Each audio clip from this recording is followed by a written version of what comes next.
Hay unos estudios muy bonitos de la Universidad de Harvard que ven que tanto en el liderazgo como en el proceso de toma de decisiones, generalizando, porque siempre hay una tal, pero generalizando, los hombres y las mujeres tenemos dos maneras distintas de tomar decisiones que son completamente diferentes pero que son complementarias. Vosotros a la hora de tomar una decisión analizáis el entorno, las circunstancias, hacéis un DAFO, oye, estos son los recursos, estos son los riesgos, esto es lo que tengo.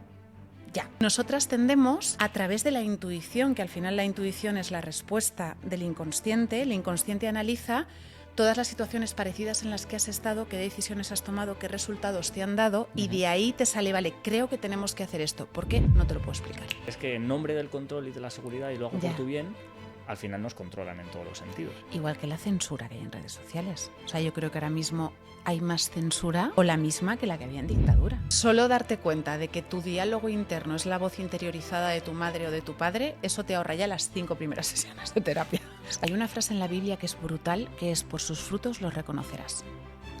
Cuando tú miras a tu alrededor, te das cuenta de que si las personas que gestionaran todo esto quisieran que la sanidad funcionara bien, que la educación funcionara bien, que la sociedad fuera bien, que no hubiera pobreza, ese sería el resultado. O sea, nos han hecho creer de alguna manera que es que en el fondo no se puede, que ellos lo están haciendo lo mejor posible, pero que eso es que es algo imposible de conseguir. Y es como, no, perdona. No se consigue porque no estáis queriendo que se consiga. O sea, no me creo que sea imposible arreglar los problemas de un país. Perdón. All right, bienvenidos y bienvenidas un día más a Crudo por Venice. Hoy vamos a hablar de muchos temas interesantes, como puede ser la religión, el emprendimiento digital, vamos a tocar un poco de todo. Y para ello tenemos a una persona, una mujer muy polifacética, madre, antropóloga, conferenciante, empresaria. Nadie mejor para hablar de todo esto que Izanami. ¿Cómo estás? Muy bien, muy contenta de estar aquí. Un placer que hayas venido, que sé que tienes una agenda muy apretada. Hace poco has estado, de hecho, de gira por Latinoamérica, ¿no? Sí. Este trimestre ha sido un poco locura, porque creo que he estado la mitad del trimestre viajando y la otra mitad en casa y haciendo 1000 cosas más. Así que estoy llegando a fin de año como... Qué guay, qué guay. Pues para ubicar un poquito a la audiencia, ¿vale? Tú en tu Instagram divulgas sobre muchas cosas, ¿no? Desarrollo personal, emprendimiento, incluso como hemos comentado, religión. Hay un concepto al final muy transversal en todo el desarrollo personal que a mí me gusta mucho hablar de ello, que a veces es complicado porque incluso es difícil de entender muchas veces, ¿no? Que es el ciclo ser, hacer, tener. ¿Le conoces? No lo conocía hasta que no me lo comentaste justo antes de empezar a grabar, pero me parece súper interesante. Bueno, para quien tampoco lo conozca muy bien, al final este concepto lo que viene a decir es que para llegar a conseguir lo que quieres, primero tienes que centrarte en tu ser, en cambiar lo que eres para convertirte en la persona que haría lo que hay que hacer para tener eso, ¿no? Aquí es un poco complejo a veces de entender, pero al final habla de tu ser. ¿Qué es para ti lo más importante que tiene que tener una persona para tener el éxito? Conceptuándolo como cada uno quiera. Pues mira, antes de dar mi opinión personal, hay un estudio que se hizo súper interesante en el que se midieron distintos factores de personas y luego se las acompañó a lo largo de los años para ver cuánto éxito social, material, económico llegaban a tener en la vida. Y el parámetro que más determinaba su éxito futuro era su coeficiente de inteligencia emocional, Anda. que es esa capacidad de predecir, identificar y gestionar las emociones propias y las emociones ajenas. O sea, es tanto hacia adentro como hacia afuera. Y yo, además de eso, diría que es fundamental tener una identidad muy clara que no esté construida a partir de las expectativas ajenas. Vale. Porque en el momento en el que yo pongo lo que soy en lo que tengo o lo que opinan de mí los demás, en el momento en el que yo delimito mis propios límites en función de lo que me dicen que es posible o no es posible para mí, todo ese potencial que traigo, todos esos dones, todo eso que vengo a hacer, queda automáticamente limitado. Y si encima mi equilibrio emocional depende de cómo se encuentran o qué opinan las personas que me rodean o si estoy viviendo o no según sus expectativas, eso me genera un desequilibrio emocional continuo por el miedo al rechazo que hace que ese potencial que tengo para desarrollar no tenga las fuerzas para desarrollarlo. Corrígeme si me equivoco, pero como el claro ejemplo que todo el mundo podría entender de esto son las expectativas de tus padres, ¿no? Las que tienen con respecto a ti y que tú inconscientemente, porque además no te das cuenta, vives siempre un poco buscando esa aprobación o a ver qué les parecerá o a ver si les gusta. No sé si esto es así, vaya. Esa sería como la primera capa, fíjate, pero luego eso se sigue aumentando con más capas de tus amigos de la infancia, los profesores que tuviste, la cultura en la que viviste, la cultura en la que vives ahora, incluso los cambios culturales que haya, pues cuando yo era más joven la idea que se tenía de mujer era una, ahora se tiene otra, y eso va moviendo las barreras de lo que crees que es posible o no para ti. Vale, vale. Y con respecto a lo que comentaba yo del ciclo ser, hacer, tener, ¿cuáles dirías que son unas buenas maneras o unas buenas prácticas para cambiar ese ser? Porque claro, esto así dicho es como muy bonito, pero claro, ¿cómo cambio lo que soy, no? Antes de decir que es dificilísimo y casi imposible, para no sonar muy agorera, biológicamente es posible, porque gracias a la neurogénesis nosotros tenemos la capacidad de reescribir caminos neuronales que al final determinan los comportamientos o las reacciones que tenemos automatizadas a los estímulos del exterior.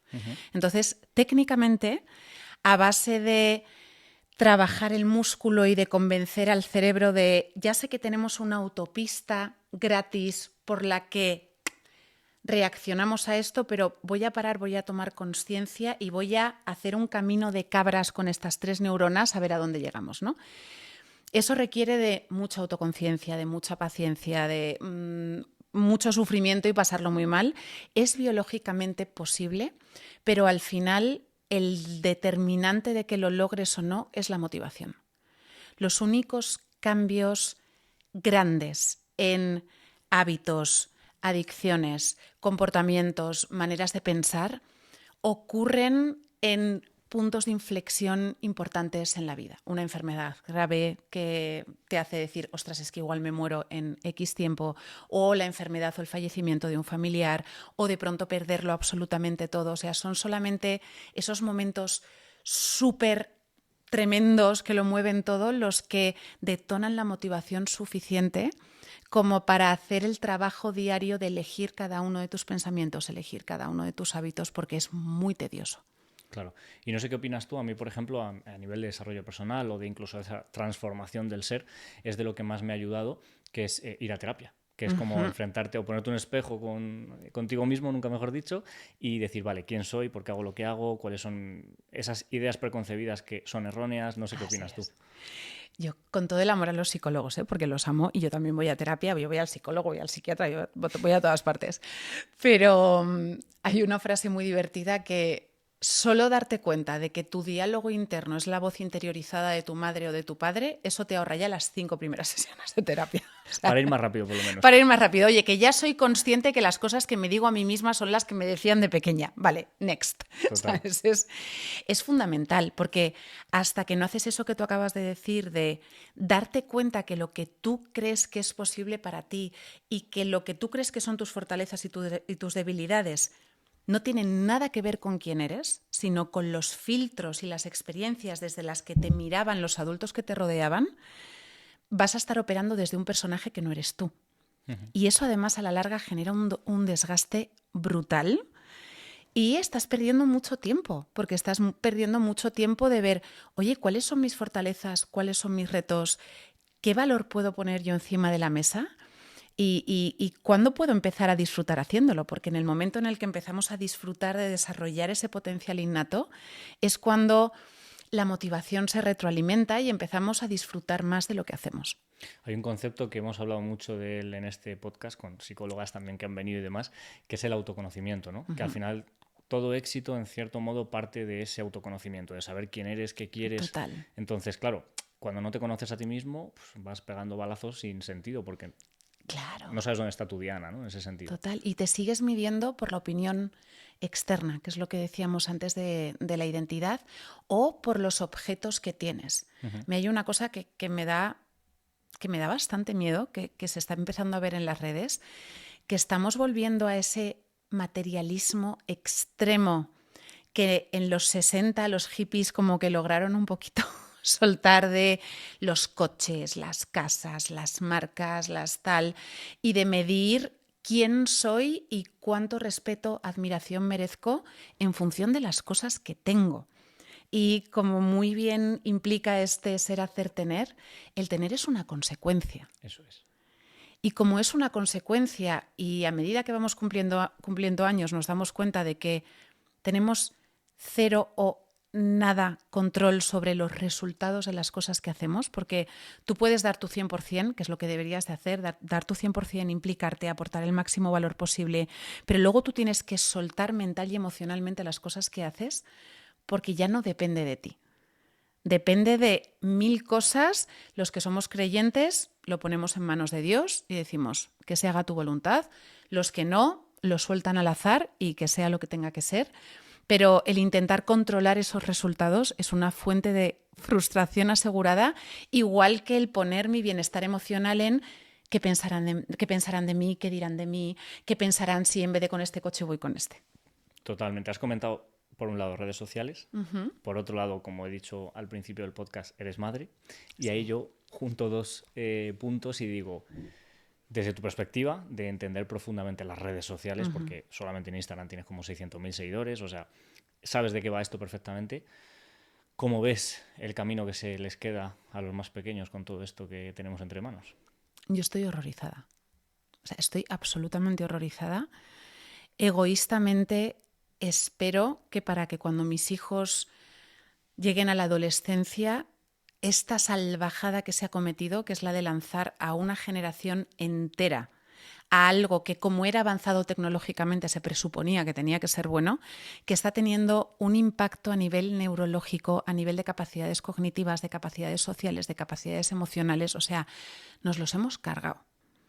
Y egoístamente espero que, así como justo esta semana en Australia ya han prohibido el acceso a las redes sociales hasta los 16 años y el que tengan un dispositivo móvil, que para que cuando mis hijos lleguen a esa edad hayamos recuperado un poquito la cordura a partir de todos los estudios que se están empezando a hacer en esta pobre generación que se ha utilizado de conejillo de Indias, que muestran eso. O sea, se están retrasando los hitos de desarrollo de hablar, caminar, moverse. Los profesores de universidad están que no saben qué hacer porque, claro, es una generación que ya no es capaz de leerse un libro de 20 páginas y retenerlas, porque su cerebro solamente es capaz de retener fragmentos de 10 segundos de información. Entonces, no pueden leer, no saben escribir, faltas de ortografía, les cuesta mucho tener relaciones interpersonales, recibir feedbacks negativos, empatizar con otras personas.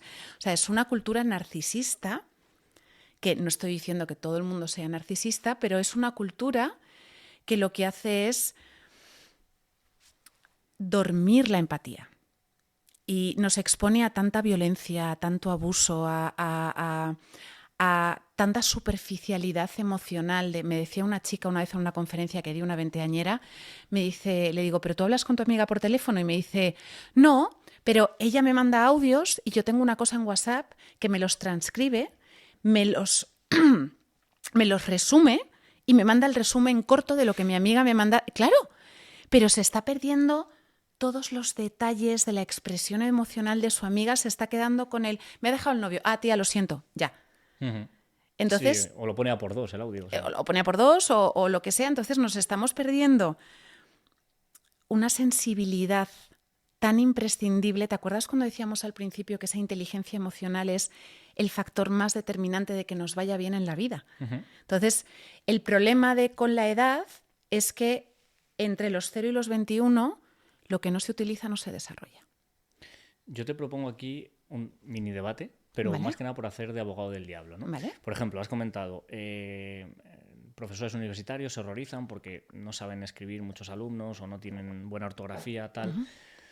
Vale, ¿no crees que, simplemente una pregunta, ¿no? Estamos juzgando la generación futura desde el punto de vista de nuestro pasado. Es decir, lo que a nosotros nos ha hecho falta para o tener éxito o tener un posicionamiento social, lo que cada uno quiera conseguir, ¿no? Cuando realmente estas generaciones en el futuro no van a necesitar nuestras habilidades. Van a tener que adaptarse al nuevo mundo que hay. Y un ejemplo de esto es, en mi caso, ¿no? Yo hablo de mí ahora sí. Yo hace que no escribo un texto a mano, no lo sé. Es que ni me acuerdo la última vez, ¿vale? Entonces, yo precisamente de pequeño tenía muy buena ortografía, me presentaba a los concursos estos de historias en el colegio, de tal. O sea, precisamente yo tenía aptitudes, ¿no? Y a día de hoy no escribo. De hecho, no me hace falta. No lo hago porque no me hace falta. Claro, entonces, ¿cuánto de importante es o necesario es que las generaciones futuras sepan escribir en ese sentido? No, es un ejemplo. Sí, no lo entiendo, ¿eh? Lo entiendo y, por ejemplo, nuestra generación ya se nos medía académicamente en el colegio por memorizar información. Total. Y a nosotros ya no nos iba a servir de nada. Totalmente. O sea, no nos iba a servir absolutamente de nada y que lo sigan haciendo es una absoluta aberración porque ¿de qué nos sirve memorizar cosas sin sentido, ¿no? Igual que una nota no te define tampoco. Totalmente, nada.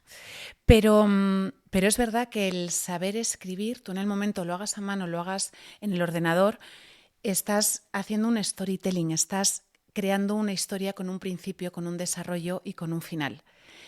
Estos chicos, estas chicas, cuando quieran vender sus productos, vender sus servicios, contar su propia historia a otras personas, contarle su proyecto a un potencial proveedor, a un potencial inversor, a un potencial cliente, tienen que haber practicado mucho el arte de ordenar mis ideas en un discurso que se entienda y que transmita lo que yo quiero transmitir.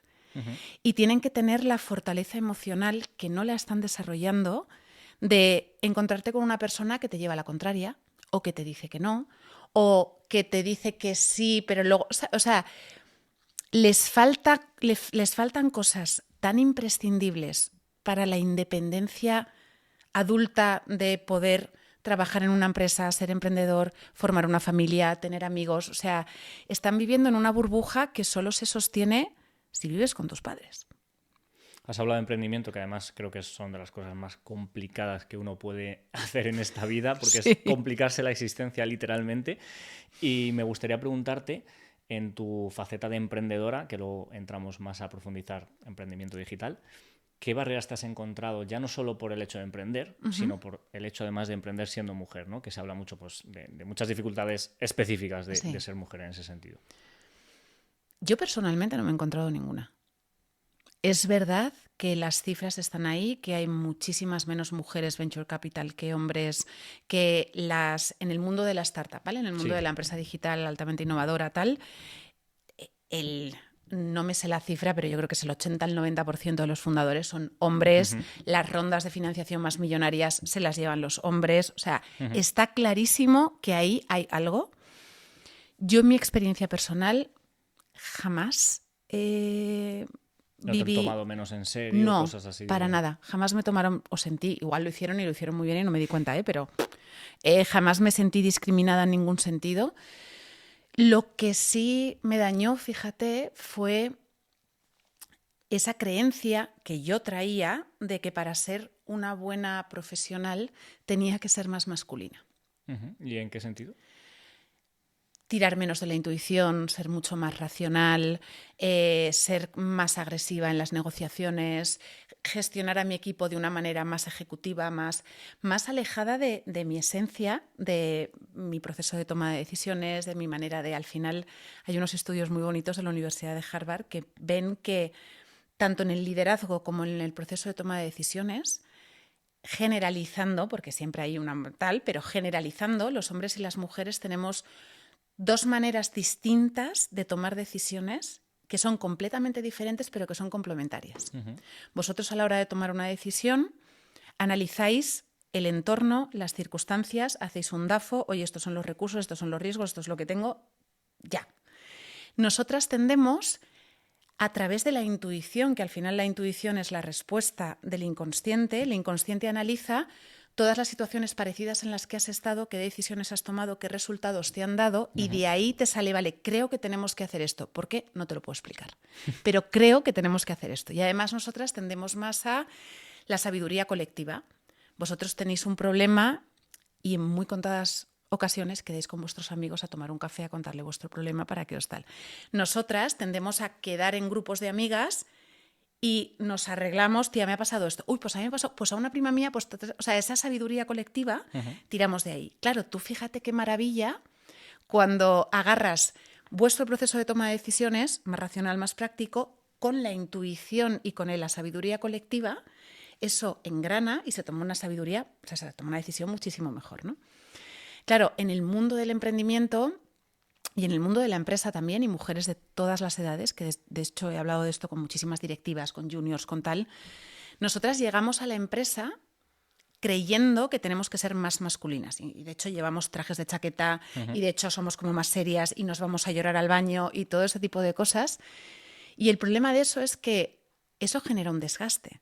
Porque claro, en el momento en el que tú estás viviendo desde un personaje y estás autocuestionando todas tus decisiones todo el rato, intentando tomarlas de otra manera para ser más aceptable, que esto aplica a ser una mujer en un mundo de hombres, ser neurodivergente en un mundo neurotípico, o sea, eso aplica a todo. Es realmente un esfuerzo constante al final. Es un esfuerzo constante. Y eso hace que aportes mucho menos valor del que podrías estar aportando, siendo más coherente con quién eres y tomando las decisiones con más autenticidad.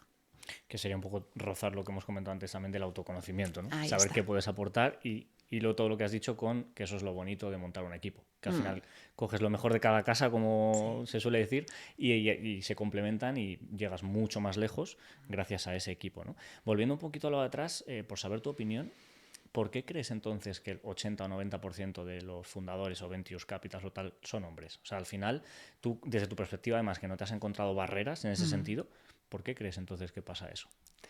Pues aquí viene respuesta polémica, pero está basada en la experiencia y en un montón de análisis que se han hecho. No sé si te suena, se hizo un estudio en una gran organización en la que había una oferta para un ascenso y entonces analizaron todos los currículums internos que se presentaban y la gran mayoría de los currículums de hombres que presentaban no alcanzaban los requisitos mínimos y las pocas mujeres que se presentaban voluntariamente a ese puesto estaban sobrecualificadas. Vale. Yo trabajo muchísimo con grandes organizaciones en España y en Latinoamérica hablando de liderazgo de diversidad, tanto de neurodiversidad como de género, y esto me lo corroboran los directores de recursos humanos de, mira, o sea, nosotros sabemos que hay una mujer que sería una candidata fantástica y no se quieren presentar. Y el hombre tiene esa cosa de, y no estoy intentando decir ni mucho menos que vendáis motos ni nada de eso, pero tenéis una cosa ahí de, oye, pues igual no tengo la cualificación, pero yo creo que si me pongo lo saco. Como que a lo mejor es menos síndrome del impostor, quizás. Claro, y es una mentalidad maravillosa. O sea, yo soy un poco así de, ¿lo voy a poder hacer? Pues no tengo ni idea, pero lo intento. Ya está, ya lo veremos, te presentas y lo intentas, ¿no? Y la mujer generalmente, no se sabe si por cuestión cultural o por cuestión biológica o ambas, somos mucho más precavidas y tenemos mucho más miedo al fracaso, Decía, fui a una mesa redonda de chicas que están estudiando carreras de ciencias, de tecnología y de todo eso. Y había una de ellas que decía una cosa muy bonita, decía, la inclusión real llegará cuando tengamos el derecho de ser mediocres. Porque cuando una mujer entra en una empresa muy tecnológica o en una carrera muy tecnológica, sienten ellas mismas la presión de ser las mejores de la clase o las mejores de la empresa. Porque si no lo son, enseguida se levantan las dudas de, pero tú que estás aquí por la cuota, ¿no? Porque eres chica. Ya. Entonces tienes como que demostrar que si estás ahí porque te lo has estudiado y eres mejor que el resto, ¿no? Y realmente es, oye, podemos tener el derecho de ser mediocres también. Y que nadie se cuestione porque estás en un puesto de dirección siendo mujer y tengas que demostrarlo con un sobreesfuerzo o con un trabajo excelente, ¿no? Entonces yo creo que está ahí un poco la cosa, es una cuestión de mentalidad al final, porque las capacidades son diferentes, son totalmente válidas y son complementarias, pero es esa mentalidad de lanzarse. Y precisamente el mundo de la startup, que es un mundo en el que tú al inversor no le estás vendiendo resultados, tú le estás vendiendo expectativas.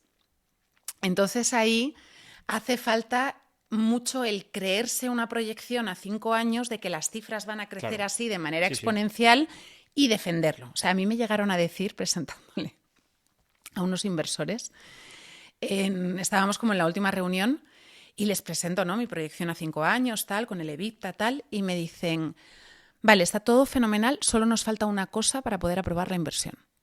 Y yo les dije, ¿el qué? Me dice, que le pongas un 0 más al EBITDA. Ah, vale, bueno. Y ya, Si tú lo claro, dices. yo me quedé así y le dije, ya, pero es que yo eso no me lo creo. Claro.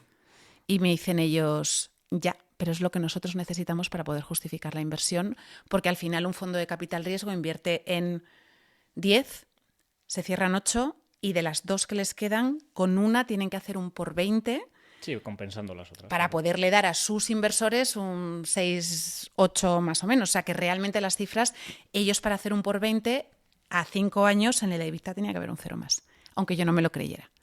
Entonces, quizá hay una cosa femenina ahí de tener más reticencia a poner ese 0 de más, y el hombre se siente más seguro de poner el 0 de más. Y de nuevo, no estoy queriendo decir que mintáis ni que exageréis ni nada. Simplemente es una naturaleza más echada para adelante de vamos.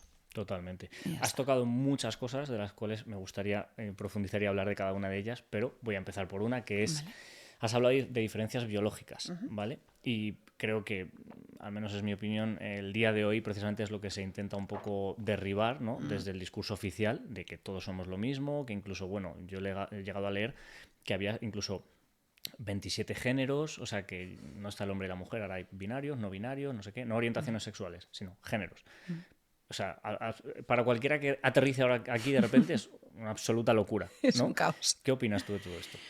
Pues mira, a nivel biológico, porque a mí me parece, y a mí me ha apasionado la historia siempre, y creo que la historia debería ser obligatoria en ciencias y en letras, porque la historia nos ayuda a identificar patrones, y cada vez que la ideología ha estado por encima de la biología, la cosa ha terminado muy mal.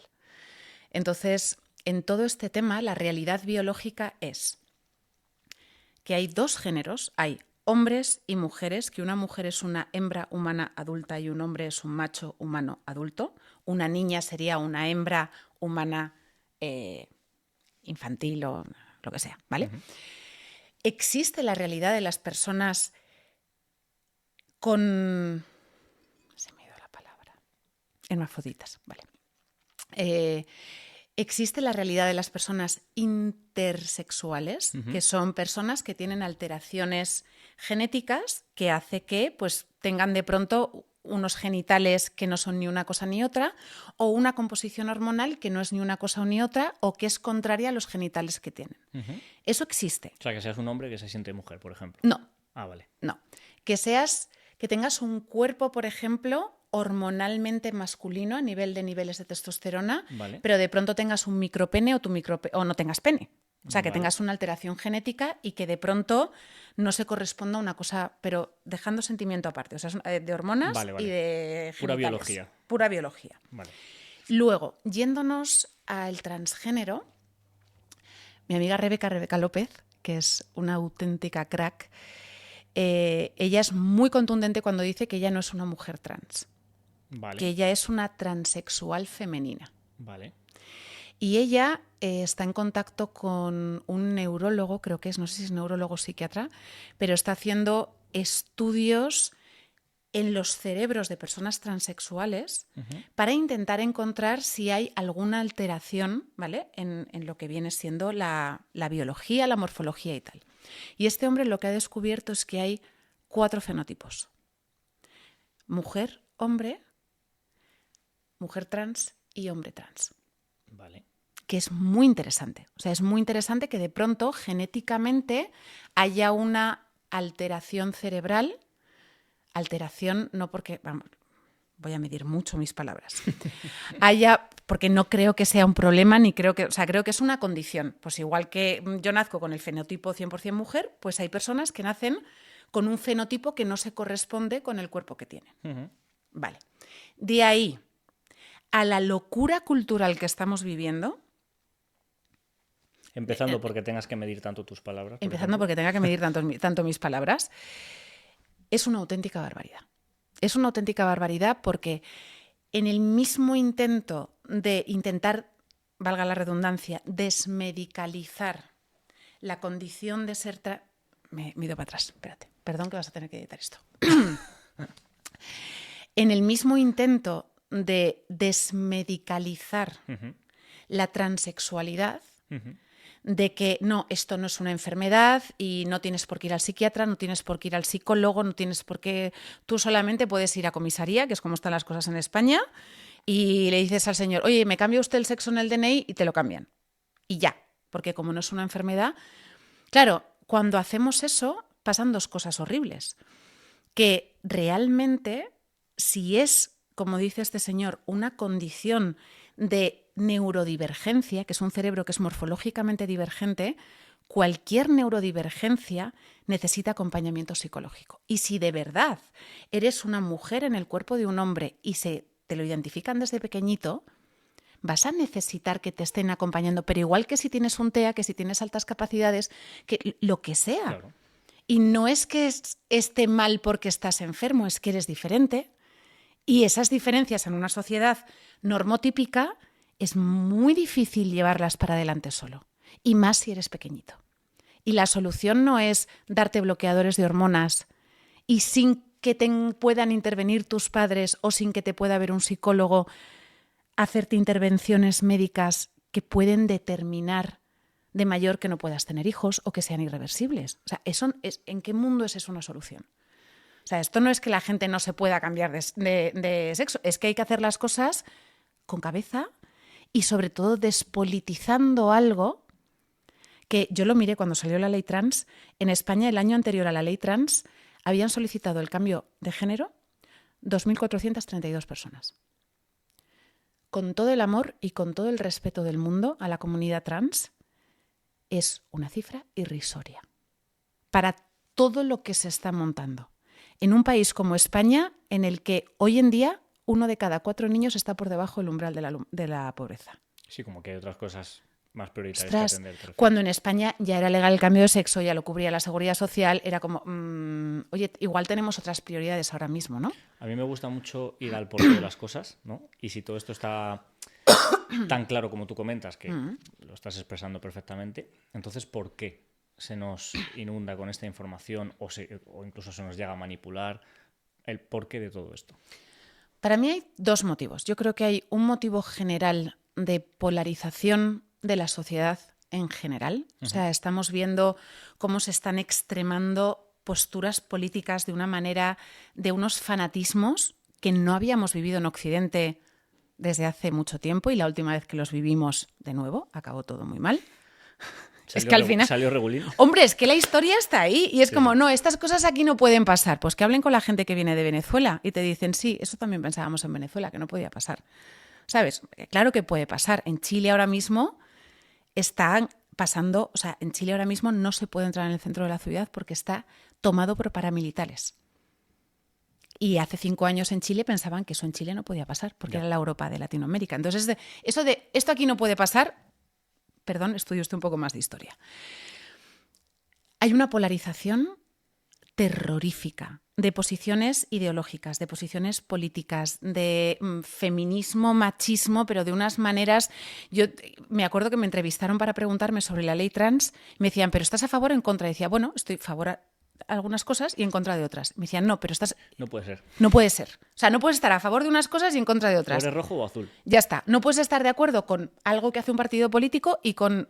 No, o sea, tienes que estar aquí o aquí. Y automáticamente la gente te etiqueta, ¿sabes? Te etiqueta y se está generando una rabia social, una ira social que yo creo, claro, al final como antropóloga un poquito conspiranoica. Me gusta eso. No, porque a mí me decía que la verdadera conspiración es creer que los medios siempre dicen la verdad, que las grandes empresas les importa más nuestro bienestar que ganar dinero y que los políticos todo lo que hacen lo hacen para que nosotros vivamos mejor. Yo creo que eso es ser ignorante más que Claro, conspiración. esa ¿Sabes? es la verdadera conspiración. O sea, para creerse eso, hoy en día hay que estar Ciego. muy dormido. Sí, sí. Ciego, dormido, y estamos siendo muy amables. Totalmente. Estamos Totalmente. siendo muy yo ya amables. de hecho, te diría, desde hace un tiempo me declaro prácticamente antisistema. O sea, de cómo está todo planteado y de cómo... Claro. Puede haber sistemas mejores o peores, pero en general antisistema, porque es que... Pero yo creo que es un... Mira, hay una frase en la Biblia que es brutal, que es: por sus frutos los reconocerás. Cuando tú miras a tu alrededor, te das cuenta de que si las personas que gestionaran todo esto quisieran que la sanidad funcionara bien, que la educación funcionara bien, que la sociedad fuera bien, que no hubiera pobreza, ese sería el resultado. O sea, nos han hecho creer de alguna manera que es que en el fondo no se puede, que ellos lo están haciendo lo mejor posible, pero que eso es que es algo imposible de conseguir. Y es como, no, perdona. No se consigue porque no estáis queriendo que se consiga. O sea, no me creo que sea imposible arreglar los problemas de un país. Es que no queréis. ¿Y por qué no queréis? Claro, estamos llegando a tal deterioro de la democracia que yo creo que ahora mismo estamos en un punto social que nos proponen una nueva forma de Estado más totalitario y la gente aplaude con las orejas. Claro, lo que pasa es que hay muchos puntos que son peliagudos o peligrosos, ¿no? Porque, por ejemplo, has comentado tú antes lo de Australia, que ha vetado, por así decirlo, las redes sociales a menores de 16 años, ¿no? Lo has comentado además como pues algo positivo para proteger a las futuras generaciones. Claro, pero eso lleva intrínseco un control, ¿no? Es decir, si tú vetas a un menor de 16 en un sitio, tienes que controlar que es un menor de 16 años. Claro. Que es un poco también lo que pasó aquí con el COVID. En el nombre del COVID, y lo estoy diciendo en podcast, aunque sea la palabra más censurada del mundo, Ponte un pitido. En el nombre del COVID se han hecho pues todo tipo de aberraciones, controles, que además ya se perpetúan con esa excusa y ala, nos la meten doblada, ¿no? Como quien dice. Entonces, ese es uno de los temas complicados, que al final dices, claro, es que en nombre del control y de la seguridad y lo hago por tu bien, al final nos controlan en todos los sentidos. Igual que la censura que hay en redes sociales. O sea, yo creo que ahora mismo hay más censura o la misma que la que había en dictadura. O sea, ahora no puedes decir una palabra. No, pues hay una palabra, que no la voy a decir porque entonces bloquean esto, que yo ya he hecho la prueba, cada vez que me subo una story diciéndola, no se sube a Instagram. Por lo que sea. Fallo de red. Fallo de red. Tengo un amigo que por hablar de chemtrails y de este tipo de cosas que estamos aquí hablando, le han cerrado la cuenta de Instagram. Qué bien. Directamente. O sea, es una censura pura y dura. Y luego, volviendo a todo este lobby de trans, tal, todo eso, y repitiendo que no soy transfoba, no discrimino, no le tengo manía a los gays, ni a los trans, ni nada. O sea, iba a decir la frase de tengo amigos trans, pero es la misma frase de no soy racista, tengo amigos negros. Es absurdo, es una frase absurda. Pero que no soy transfoba, ¿vale? Pero el que una realidad tan minoritaria, súper dolorosa, pero lo siento mucho, muy minoritaria, se le esté dando tanta fuerza y se esté utilizando tanto, por una parte, para polarizar y por otra parte, yo creo, porque lo he leído y he visto vídeos de personas muy importantes, vídeos que luego han desaparecido de internet, que hay una corriente en las altas esferas, la eugénesis de cuantos menos seamos, mejor. A nivel de población mundial. A nivel de población mundial. Y hay teóricos, además, que te lo argumentan, no, porque es que lo que dijo este hombre es que la población crece exponencialmente y los recursos crecen aritméticamente, entonces habrá un momento en el que todos moriremos y habrá que reducir la población de la humanidad. Hay sobre la eugénesis hay 1000 movidas. Claro, cuando tú atacas a la familia frontalmente por todos los frentes, en el momento en el que tener un hijo ahora mismo, aquí y ahora en España, tener hijos, es medio imposible, vamos. Que es un privilegio. Sí. O sea, tú poder tener un hijo es un absoluto privilegio. Y quienes lo tenemos pagando un coste mental, social, económico y físico que cargamos las madres, que nadie reconoce, porque encima se espera que sigamos trabajando 8 horas al día. El que dijo que las mujeres tenían que tener una baja de maternidad de 4 meses no había parido en su vida, desde luego. Desde luego. Entonces, y estás empezando a ver que toda esta ingeniería social, a través de la música, de las películas, de todo, está calando. O sea, yo la cantidad de personas jóvenes que veo en redes sociales de, no, yo es que no voy a tener hijos. Sí. Así. O sea, los que tienen ahora 20, yo no sé cuántos se van a reproducir.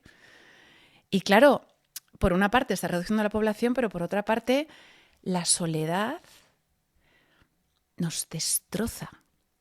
O sea, la soledad enciende las mismas áreas en el cerebro que el dolor físico. Y la soledad lo que hace es que se nos active la hipervigilancia, los modos de supervivencia, se nos cronifique y desde ahí somos más egoístas, colaboramos menos, somos menos creativos y tenemos menos fuerza de voluntad y pensamiento crítico. Cuantos más asustados estamos, más manejables somos. Cuanto más solos estamos, más fácil es controlarnos y que nos creamos lo que nos cuenten. Entonces, claro, si yo rompo esas familias hermosas a las que puedo volver si las cosas me van mal, que sé con las que siempre puedo contar y soy un ente solitario conectado con desconocidos que no conozco a través de una red social. De un WhatsApp. Claro, y soy incapaz de sentarme con alguien y darle un abrazo para producir esa oxitocina que necesito para funcionar bien. Hay una cosa de ti que me sorprendió mucho cuando te conocí, que va hilada a todo esto que estamos comentando de la sociedad actual y de los mensajes actuales, que es que divulgas también sobre religión, ¿vale? Además, de hecho, te diferencias mucho lo que es la religión de lo que es la iglesia, ¿no? Sí. En este punto, además, creo que muchas personas que nos escuchan se pueden identificar conmigo, porque yo soy una persona bastante desconocedora de la religión. De hecho, de pequeño, fíjate, ni hice la comunión, pero por voluntad propia. O sea, quiero decir, yo no sé qué pensaría en ese momento, porque no sé qué edad tienes, 8 años o algo así. ¿8 añitos? Pues yo con 8 años decidí que no iba a hacer la comunión. Entonces, he estado muy desconectado toda mi vida, y lo sigo estando, de lo que es la religión en sí misma, ¿no? ¿Qué es para ti o por qué diferencias tanto la religión de la iglesia? ¿Vale? Primera pregunta. Más te diría, fíjate, la religión de la relación con Dios o espiritualidad. Vale, explícanos un poquito. La religión es una institución humana y como todas las instituciones humanas es una institución corrupta en la que antes o después las personas o algunas de las personas que la gestionan empiezan a poner por encima sus deseos o su placer de la justicia y del bienestar de los demás. Lo que suele pasar cuando una persona tiene poder, básicamente. Básicamente. Y eso, lo mismo que pasa en los partidos políticos, pasa en las iglesias. Y me da igual si son católicas, protestantes, evangélicas, me da absolutamente igual. A cualquier ser humano, en el momento en el que le das acceso a suplir todos sus deseos y todas sus necesidades y todos sus placeres, si el precio para lograr eso es ser injusto o no tratar a los demás como le gustaría que le trataran a él, la mayoría de nosotros caemos. Entonces, la religión, esa institución humana, sea de la denominación que sea, me da absolutamente igual, es una institución corrupta. ¿Qué pasa? Es una institución corrupta desde la que se han hecho y se siguen haciendo aberraciones absolutas en el nombre de Dios, que estoy generalizando. Hay también iglesias y personas religiosas absolutamente maravillosas y hay iglesias en las que hay personas corruptas, pero también hay personas que no lo son y ayudan muchísimo, ¿vale? Pero también esto ha hecho que esta religión haya alejado a muchísimas personas de Dios. Porque claro, tú miras y dices, pero Dios, ¿qué Dios? El Dios en el que en su nombre se mataron a tantas personas en no sé qué siglo, el Dios en el que su nombre se hizo la Inquisición, el Dios en el que ¿sabes? O lo de los pederastas, que es como siempre claro, lo hemos llamado. Tú sabes que es muy divertido, porque en la Biblia... Vale, yo digo divertido, porque luego en los comentarios me brean, ¿vale? Yo digo divertido porque para mí todo lo que más me divierte es pensar, ¿vale? Entonces no me breéis, porfa. Es muy interesante.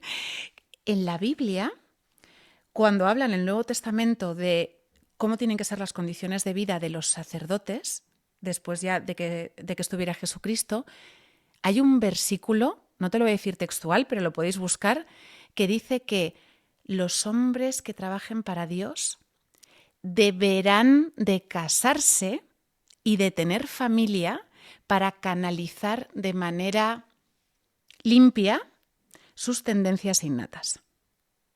Vale. Que te lo lees y es como, vale, o sea, aquí están las instrucciones. O sea, no dejes a un hombre en el celibato toda su vida, porque hay pederastas que no son célibes, pero bueno, pues estás ahí. O sea, que eso del celibato no es bíblico. No está en la Biblia en ningún lugar. O sea, que los sacerdotes tengan que ser célibes, eso es, claro, ¿qué le pasó a la religión católica? Los católicos basan sus prácticas y su fe en 3 pilares. La palabra de Dios, que es la Biblia, el magisterio, que es la interpretación que hacen los eruditos de la Biblia y lo que ellos te dicen que pone en la Biblia. La Biblia fue un libro prohibido durante muchos años por la Iglesia Católica. O sea, te enseñan su interpretación. Su interpretación y la tradición. ¿Y qué es la tradición? En 1400 no sé qué se aparece la Virgen a un señor y le dice que hay que rezar el rosario y que el rosario es esto.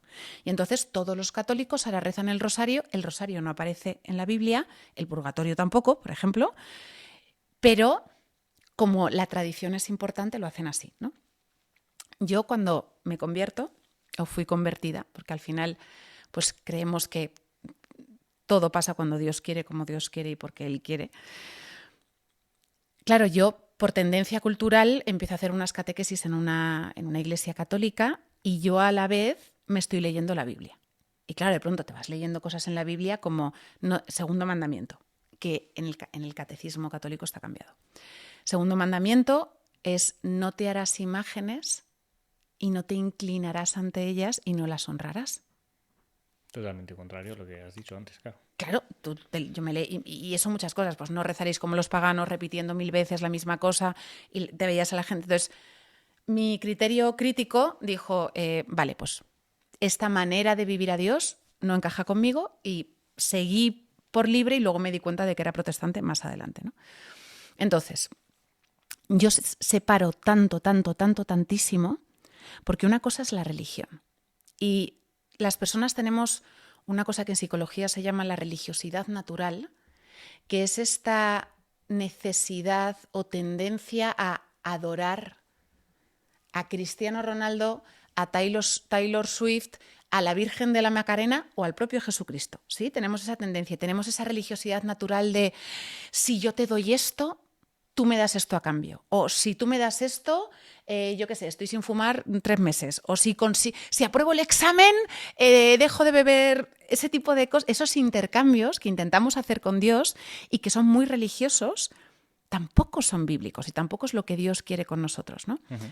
Entonces, la relación con Dios es algo tan simple, tan poderoso y, desde mi punto de vista, ya que me vais a brear también, tan pragmático. Que es lo que tú defiendes, ¿no? Realmente tener esa relación. Claro, que es lo que Él nos pide además en la Biblia. O sea, cuando tú te lees la Biblia te das cuenta de que todo lo de ser bueno para ir al cielo y si eres malo vas al infierno, o sea, lo que viene a decir Jesucristo es: no, es que la perfección para llegar al cielo está aquí.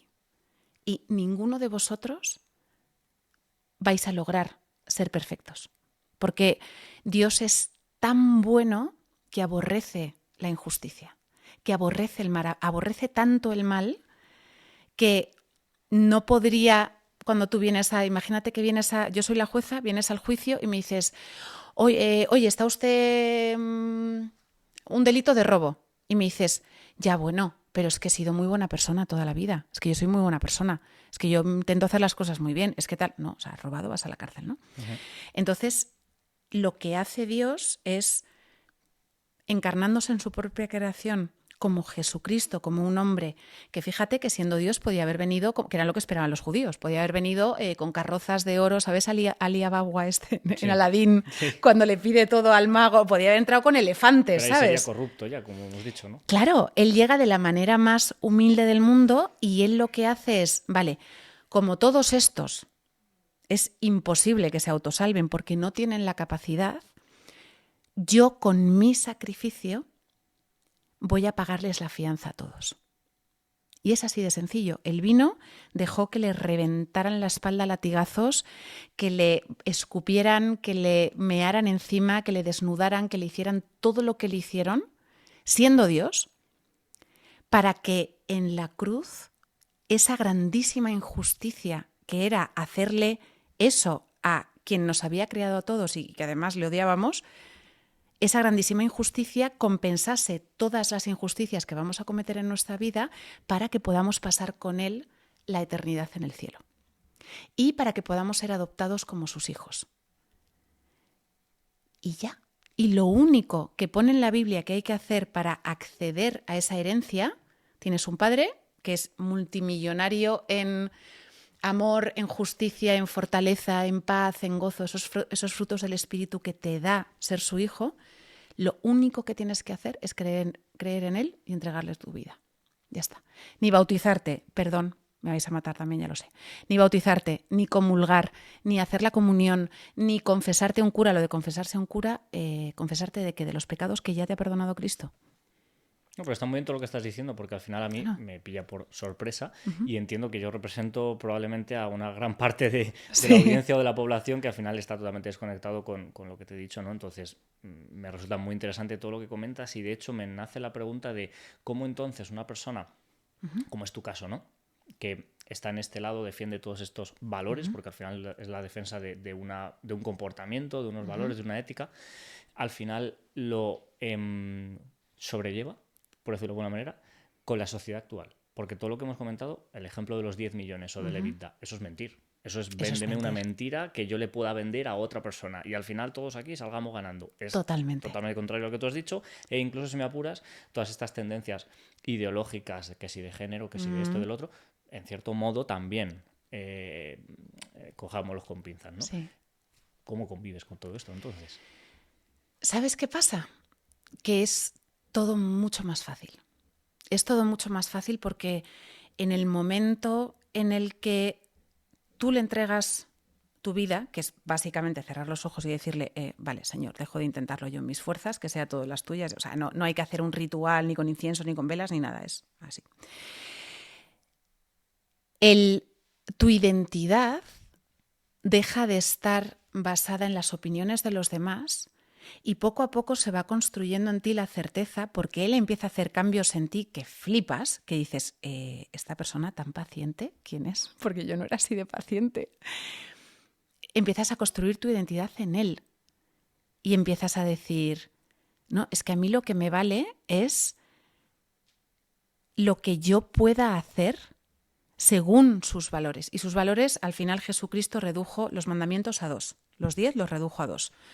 1, amarás a Dios por encima de todas las cosas, que puede sonar como idolatrar a Dios, tal no sé qué, que realmente es, vale, si a Dios no le gusta que mintamos ni que hagamos cosas malas. Defender esos valores, al fin y al cabo.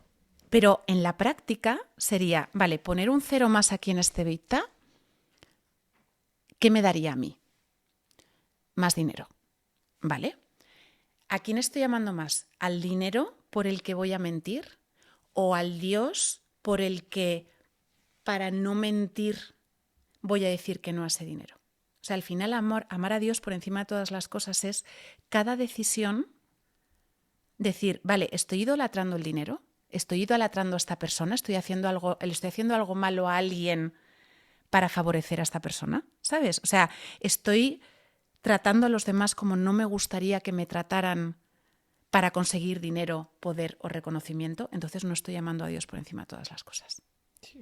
Y ya, que realmente es lo Suena que... muy fácil, pero no lo es. No es nada fácil, no es nada fácil porque además el mundo está diseñado para que pensemos en nosotros, claro, desarrollemos nuestra mejor versión, consigamos nuestros sueños, alcancemos nuestra... ¿Sabes? Todo es yo. Vender humo en redes, o sea, quiero decir... Vender humo, totalmente, claro. Y es, oye, pues si tienes que alquilarte un coche para que parezca que es tuyo y parezca que tienes más pasta en las redes, lo haces, ¿sabes? Pero claro, estás idolatrando al coche, estás engañando a la gente para parecer una imagen que no eres tú y que tú sabes que no eres tú. Y que por muy disociado que estés y por mucha personalidad narcisista que hayas desarrollado, en el fondo sabes que ese coche no es tuyo. Sí, claro. Y que te lo estás alquilando porque tú crees que nadie te va a querer si no tienes ese coche. ¿Tú sabes lo que duele eso? Lo que pesa eso. Yo sí, porque a mí me ha pasado. Con bolsos, con casas, con tal. En el momento que tú te sabes amada tal y como eres, con todas tus mierdas, por el Dios que ha creado el universo, eres libre, porque ya no te da miedo decir que no, ya no te da pena decir que no, ya no sientes que estás perdiendo oportunidades, ya no sientes nada, o sea, tienes una claridad absoluta de, no, es que esto no está bien, no lo voy a hacer. Sería algo equiparable quizás, salvando las diferencias, claro, en cuando tienes una pareja que realmente te quiere por lo que eres. Exacto. Que te conoce de hace ya mucho tiempo, sabe todo de ti y aún así pues elige estar ahí, ¿no? Siendo consecuente con ello. Es decir, no siéndote infiel si no es lo que habéis acordado, por ejemplo. Claro, exacto. De hecho, hay una cosa muy bonita en la Biblia que dice eso, que el matrimonio es una relación que refleja la relación entre Cristo y su iglesia entendida como todos los que creemos en él, independientemente de lo que sea. Entonces, la relación entre el hombre y la mujer está diseñada para ser eso, ese amor incondicional de lo que tú has dicho. Sé tus mierdas, tal. Esta mañana me has gritado, tal, pero es que te sigo queriendo, ¿sabes? No estoy justificando maltratos ni nada de eso. Todos gritamos a la gente. Es que luego... Disclaimer. Y luego lo que decías de todo el mundo trans y todo ese tipo de cosas, ahí también creo que eso se está utilizando para polarizar también. Ningún ser humano tenemos el derecho de juzgar a nadie, absolutamente a nadie. Tenemos que ser plenamente conscientes de que no tenemos superioridad moral ni intelectual sobre ningún ser humano, que mis decisiones no son mejores que las de absolutamente nadie y que yo no puedo decir, no, es que yo no lo hubiera hecho de esa manera o es que eso se hace de esta manera porque no conocemos sus circunstancias. Entonces, yo que soy cristiana a muerte, que vivo en Cristo, que leo la Biblia todos los días más o menos, pero, ¿sabes? Jamás me sentiría superior a una persona trans, a un gay, a alguien que está en la cárcel, ni siquiera a un asesino. Porque yo no sé si yo hubiera... Es que te tienes que ver en las circunstancias también. O te tienes que ver en la realidad física o biológica o lo que sea. Entonces, no tenemos derecho absolutamente de juzgar a nadie. ¿Que la homosexualidad no es bíblica? No es bíblica. ¿Que Dios considera un pecado que alternar esas leyes de la naturaleza de estamos diseñados para estar hombres con mujeres y que estén los hombres con los hombres y las mujeres con las mujeres? No es bíblico. ¿Que yo personalmente, si fuera el caso, no lo haría? No lo haría, pero es que yo no puedo opinar sobre lo que haces tú, ni puedo juzgar. Si tú me preguntas, ¿es pecado? Es pecado. Pero vamos, también es pecado fumar y me fumo un pitín antes de entrar, ¿sabes? O sea, ¿sabes qué te digo? Es que hay otro versículo que es, antes de decirle algo de la brizna de trigo que tiene en el ojo, mírate tú la viga que tienes en el tuyo, ¿sabes? O el quien esté libre de pecado que tire la primera piedra, o sea... Totalmente, totalmente. Zanami, quiero hacerte 4 preguntas, ¿vale? Vamos. Que se las hacemos a todos los invitados e invitadas por igual, ¿vale? La primera es, danos un consejo vital. Un consejo vital. Yo es que estoy últimamente con el tema de la identidad, porque como lo estoy viviendo yo ahora mismo y estoy justo en ese proceso de transición de dejar de basar mi autoestima en la opinión ajena y empezar a encontrar una identidad sólida como, ostras, de ser amada incondicionalmente, que no me había pasado jamás en la vida, o sea, lo estoy experimentando por primera vez, les diría que, hombre, si os queréis poner a leer la Biblia, pues maravilloso, ¿no? Pero si no es así, por lo menos quitarle todo el peso posible a las opiniones ajenas. O sea, ser muy conscientes que lo que tú opinas de mí lo estás pasando a través de tus filtros que están construidos a través de los filtros de tus padres y de las personas que tal, y que es lo más lejano a mi realidad y a quién soy de verdad. Hay una frase relacionada con eso que es que lo que tú opinas o dices de mí dice más de ti que de mí. Tal cual. Poco por ahí, ¿no? Por ahí. Danos ahora entonces un consejo, pero ya más profesional. Consejo profesional, y yo me lo sigo aplicando, porque es de estos consejos que son súper fáciles, pero luego te tienes que poner a hacerlos.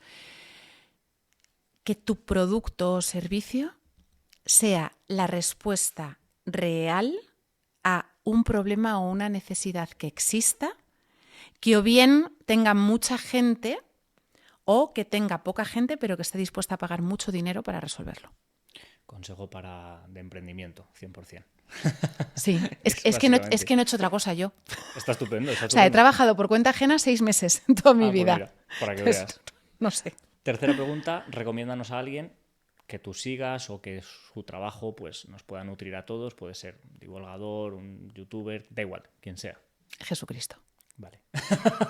No la he visto venir, pero era bastante evidente. ¿No la has visto venir? No, ¿de verdad? La verdad que no. He sido así ingenuo.